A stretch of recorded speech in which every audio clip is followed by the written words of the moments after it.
तो जब इस धरती का पेट खराब होता है तो क्या निकलता है? लावा, बहुत सारा लावा, वॉल्केनोस के फॉर्म में गरम गरम लावा। लेकिन अब हम जहाँ जा रहे हैं वहाँ से ठंडा लावा निकलता है, और वो लावा नहीं है एक्चुअली, वो मिट्टी है यार। ये फ्रॉस्ट बाइट जैसा है।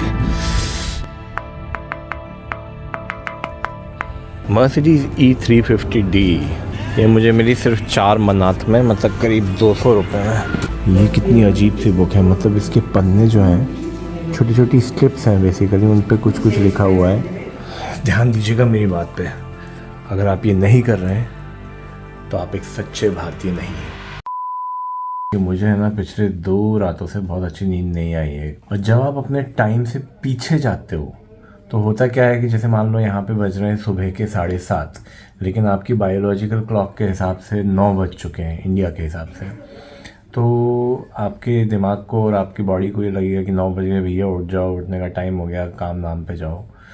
तो इस वजह से मेरी आज सुबह नींद करीब 6 बजे खुल गई, क्योंकि इंडिया में 7:30 बज रहे होंगे तो 7:30 के हिसाब से, क्योंकि मैं रोज़ लगभग इसी टाइम उठता हूँ, तो नींद खुल गई। ऐसा पिछले 2 दिनों से लगातार हो रहा है। आज मुझे एक बहुत इम्पॉर्टेंट जगह जाना था जो बहुत हाइट पर है, बहुत ठंडी भी है, वहाँ जाना थोड़ा कठिन भी है। आपकी नींद ढंग से नहीं हुई हो तो आई थिंक आपको ऐसी जगहों पे जाना अवॉइड करना चाहिए। तो मैंने सोचा है कि मैं उस जगह पे कल जाऊँगा। किसी भी होटल से चेकआउट करते समय कुछ चीज़ों का बहुत अच्छे से ख्याल रखें। एक, इनकी संपत्ति को नुकसान चोट ना पहुँचाएँ, गंदगी ना करें। पर जो सबसे ज़रूरी चीज़ है जिसका आपको हमेशा ध्यान रखना है वो ये है कि चेकआउट करते समय ये इम्पॉर्टेंट चीज़ें, शावर जेल, शैम्पू, कंडीशनर, जो शायद आप कभी यूज़ नहीं करने वाले हैं, सजा कर रखने वाले हैं अपने घर पे, लेकिन इनको सफाई से उठा के और अपने बैग में सुरक्षित रख लें। ध्यान दीजिएगा मेरी बात पे, अगर आप ये नहीं कर रहे हैं तो आप एक सच्चे भारतीय नहीं हैं। साथ में इस चीज़ का भी ध्यान रखें कि कॉफ़ी और चाय, शक्कर के सैशे भी ना छूट जाएं। ब्लैक टी छोड़ देते हैं, चलो दान में दे दी इनको। छोटी बुक्स पढ़ी हैं, पढ़ी होंगी, सबने ही पढ़ी होंगी, पर मैं यहाँ पर कम नंबर ऑफ़ पेजेस की बुक्स की बात नहीं कर रहा हूँ, मैं छोटे साइज़ की बुक्स की बात कर रहा हूँ। पर कोई ऐसा वैसा छोटा साइज़ नहीं, इतना छोटा कि उसको पढ़ने में आपको एक लेंस लगा के देखने की ज़रूरत पड़े। ऐसी ही बुक्स का यहाँ बाकू में एक बहुत अच्छा कलेक्शन है। इनफैक्ट वो इतना अच्छा है कि वो दुनिया का सबसे बड़ा प्राइवेट कलेक्शन है मिनिएचर बुक्स का। उसको बोलते हैं म्यूज़ियम ऑफ मिनिएचर बुक्स, और Guinness book of world records में भी वो शामिल है। और यहाँ पे जो है 64 देशों की आई थिंक 6,500 बुक्स का कलेक्शन है, इंक्लूडिंग ए मिनिएचर कुरान। लोग क्या क्या नहीं करते यार शौक़ के तौर पे। मतलब एक बंदी है, उनका नाम है ज़ालिहा और समथिंग, नाम पक्का पता करना पड़ेगा। उनको यही शौक़ था कि उनको दुनिया भर की सारी मिनिएचर बुक्स को कलेक्ट करना है। पुलिस स्टेशन, मतलब इतना हेरिटेज लुक वाला पुलिस स्टेशन है। Miniature book museum, the entrance is free of cost, और इसकी जो ओनर है वो, उनका नाम है ज़रीफ़ा सालाहोवा। बुक को किताब लिखते हैं, मिनिएचर किताब मुज़ेई, फ्री म्यूज़ियम है तो भीड़ अच्छी खासी होगी। ये कितनी अजीब सी बुक है, मतलब इसके पन्ने जो हैं छोटी छोटी स्ट्रिप्स हैं बेसिकली, उन पे कुछ कुछ लिखा हुआ है और वो लिपटे हुए हैं एक गिट्टी के across. Autobiography of A wine, the silk road. एक बहुत फेमस रशियन पोएट हैं पुष्किन, जो 19वीं सेंचुरी में हुए थे, उनकी मिनिएचर बुक्स का कलेक्शन। जिंदगी में कुछ अच्छा करने के लिए अगर आपको कोई रोक सकता है तो वो आप खुद हैं। टाइम नहीं मिला, मौसम खराब था, अब मैं बूढ़ा हो गया हूं, ये सब बहाने हैं। अच्छा करने की आग, लगातार अच्छा करने की आग, कुछ अलग करने की आग, बढ़ती उम्र को बहाना नहीं बनाने की आग, इन सब का परफेक्ट एग्जाम्पल है 91 इयर्स की ज़रीफ़ा सालाहोवा। मतलब बिल्डिंगां भी शांत हैं यहाँ की। हम लोगों को बिल्कुल आदत ही नहीं है ना शांति की। यहाँ छोटी छोटी गलियों में शांति है, ऐसा लग भी नहीं रहा कि कोई रहता है यहाँ पे। वक्त हो गया था इचेरी शहर से चेकआउट करके नए बाकू में जाने का। So that's my taxi, Mercedes E350D। ये मुझे मिली सिर्फ 4 मनात में, मतलब करीब 200 रुपये में। I mean, imagine 200 रुपये में Mercedes E-Class taxi. How old is the car? 10 years old. Okay. और प्लान था नई होटल में चेक इन करके फारिस भाई के साथ एक स्पेशल जगह जाने का। पार्कवे इन होटल 2800 रुपये मिला है। वाह। तो गाइस मेरा ये जो रूम है ये कुछ 2800-2900 रुपये का है पर night. It's quite a big room, मतलब एक प्रॉपर बिजनेस रूम के हिसाब से है। ये बाथरूम है, ये खुद एक रूम के साइज़ का है।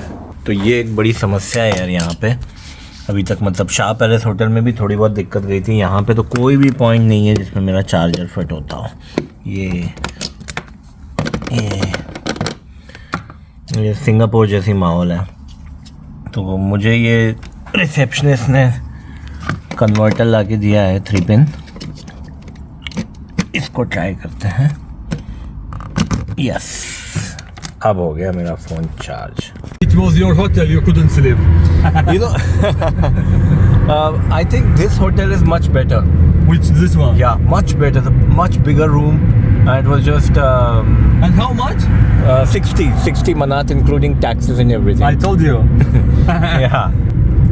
तो दोस्तों यहाँ की जो जियोलॉजिकल सिचुएशन है वो बहुत ही अजीब सी और बिज़ार हैं जो हम देखने जा रहे हैं। हम जिस एरिया में जा रहे हैं उसका नाम है गोबुस्तान। गोबुस्तान जो जगह है वहाँ पे एक तो पेट्रोग्लिफ रिजर्व है, मतलब बहुत पुराने एंशिएंट टाइम्स के पत्थर हैं जिस पे पुराने ज़माने के इंसानों ने कुछ लिखा है। आई थिंक अराउंड 12,000 ईयर्स पुराने ऐसे रिजर्व्स हैं। You can see the flame tower here. These are beautiful pictures. एकदम दुबई जैसी फीलिंग आती है। और उसके अलावा हम जिस जगह जा रहे हैं वो और भी स्पेशल है। पेट सबका ख़राब होता है, आपका भी, मेरा भी और धरती का भी। तो जब इस धरती का पेट ख़राब होता है तो क्या निकलता है? लावा, बहुत सारा लावा, वॉल्केनोस के फॉर्म में गरम लावा। लेकिन अब हम जहाँ जा रहे हैं वहाँ से ठंडा लावा निकलता है। और वो लावा नहीं है एक्चुअली, वो मिट्टी है, ठंडी मिट्टी, एकदम कोल्ड। गर्मियों में आप उसमें नहा भी सकते हो। उनको बोलते हैं मड वॉल्केनोज। मड वॉल्केनोज बहुत ही स्पेशल चीज़ है। उसमें जो नेचुरल गैसेस होती हैं जो अर्थ के नीचे ट्रैप्ड हैं वो बार बार निकल कर आती हैं। और आपको ये जानकर आश्चर्य होगा कि दुनिया में केवल 700 मड वॉल्केनोज हैं, जिनमें से आधे अराउंड 350 सिर्फ अज़रबैजान में हैं। और ना सिर्फ धरती के नीचे, ना सिर्फ ज़मीन के नीचे, बल्कि समंदर के नीचे भी है। जो कैस्पियन सी है उसमें भी submarine volcanoes they have. Roads are blocked. Okay. A lot of traffic jams. But the good thing here is that people have very good traffic sense. They just do not park their car anywhere. In India, they would park their car anywhere. Now here, they know that they will get some fine first of all. तो यहाँ की जो per capita income है वो India की per capita income से लगभग दोगुना है, करीब $15,000 पर पर्सन। और इंडिया की आई थिंक 7,500 या 8,000 होगी ज़्यादा से ज़्यादा। तो ये हमको रोड्स पर भी देखने को मिलता है। यहाँ पे मर्सिडीज़ और लेक्सस, BMW जो लग्जरी कार्स हैं काफ़ी कॉमनली देखने को मिलती है पार्किंग में। And old Mercedes from 90s and maybe the beginning of 2000s, because they are strong. Old Mercedes from 90s, like E-Class, old one. Yeah, in the morning my cab driver had an E-Class. This is old C-Class. This old C-Class. और वो उधर पीछे Caspian सी है। I don't know आपको धूप की वजह से दिख रहा होगा कि नहीं, मुझे कुछ नहीं दिख रहा है क्योंकि, बट वो सी है। कैस्पियन सी। एक्चुअली कैस्पियन सी जो है वो सी नहीं है, वो एक लेक है, क्योंकि वो लैंड लॉक्ड है। उसके चारों तरफ जो है वो ज़मीन है। Azerbaijani rail.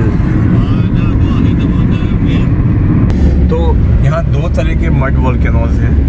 एक जहाँ हम अभी जा रहे हैं वो थोड़े छोटे हैं, और एक जो है वो बड़े हैं। वहाँ पे 4x4 जीप से ही जाया जा सकता है, क्योंकि रोड बहुत ख़राब है, बहुत ज़्यादा ऊबड़ खाबड़ है।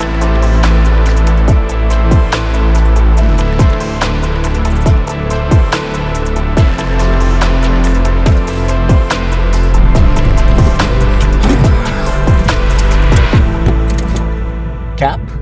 No, I think it's okay, it's bearable right now. ये टीले जो दिख रहे हैं छोटे छोटे, ये हैं volcanoes.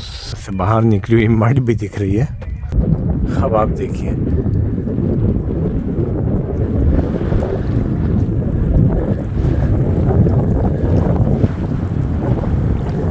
Very deep. Yes, I imagine it's very deep.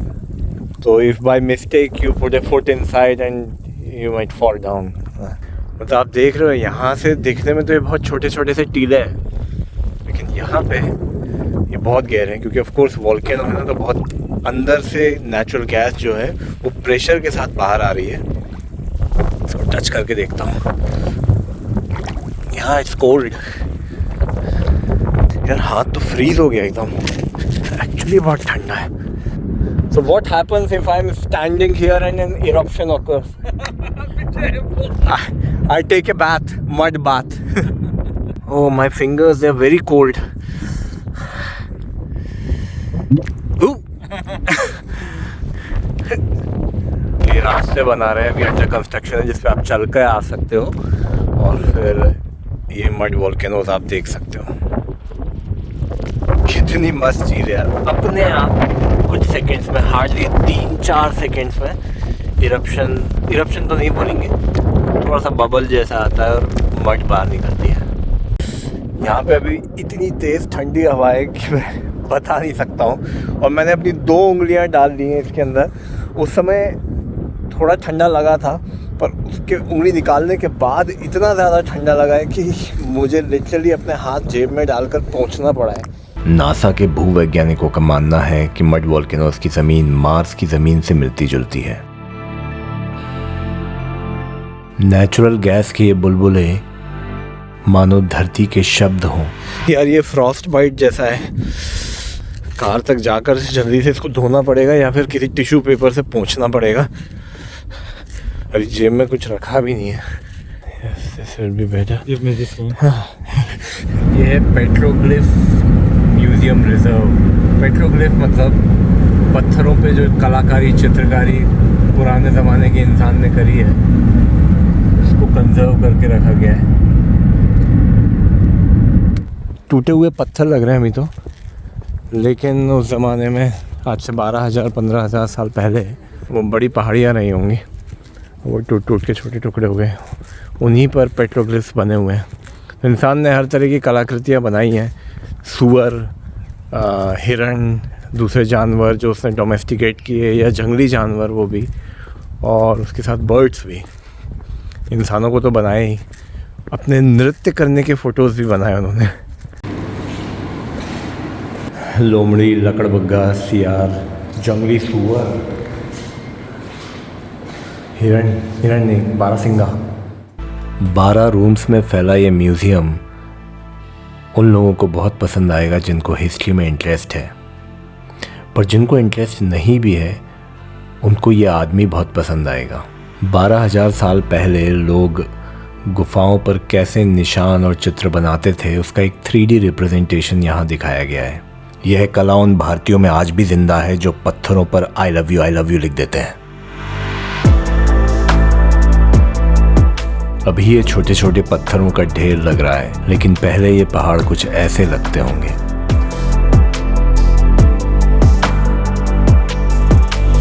A bus full of people are already there.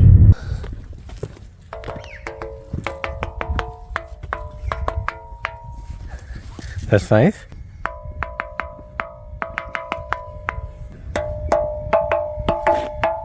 इसको बोलते हैं गवालदाश। गवलदाश कोबुस्तान में एंशियंट लोग जो है उसको म्यूज़िकल इंस्ट्रूमेंट्स के रूप में यूज़ करते थे।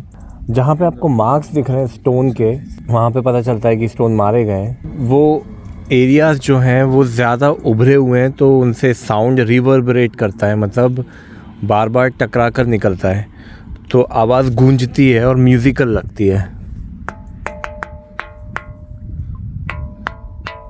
ये भी बजता है क्या? नो QU, लेकिन बोलते ये लोग गोबुस्तान है, गोबुस्तान। आई एम श्योर ये पहले बहुत ऊंचे खड़े इंटैक्ट माउंटेन्स रहे होंगे पर समय के साथ टूट गए। गोबुस्तान आज बहुत ठंडा और ड्राई है, लेकिन गुफाओं पर बनाए हुए चित्रों से अनुमान लगाया जा सकता है कि 20-25 हज़ार साल पहले यहाँ काफ़ी गर्मी होती थी और लोग यहाँ पर शॉर्ट ड्रेसेस पहनना पसंद करते थे। ऐसी फीलिंग आ रही है कि मैं किसी दूसरे प्लैनेट पर हूँ, मार्स में। Isn't that strange? ये उस ज़माने में लोग यूज़ करते थे ऑफ कोर्स पानी इकट्ठा करने के लिए, जैसे भी दिख रहा है।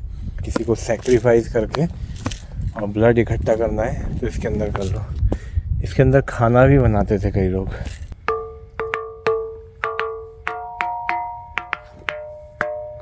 बाय।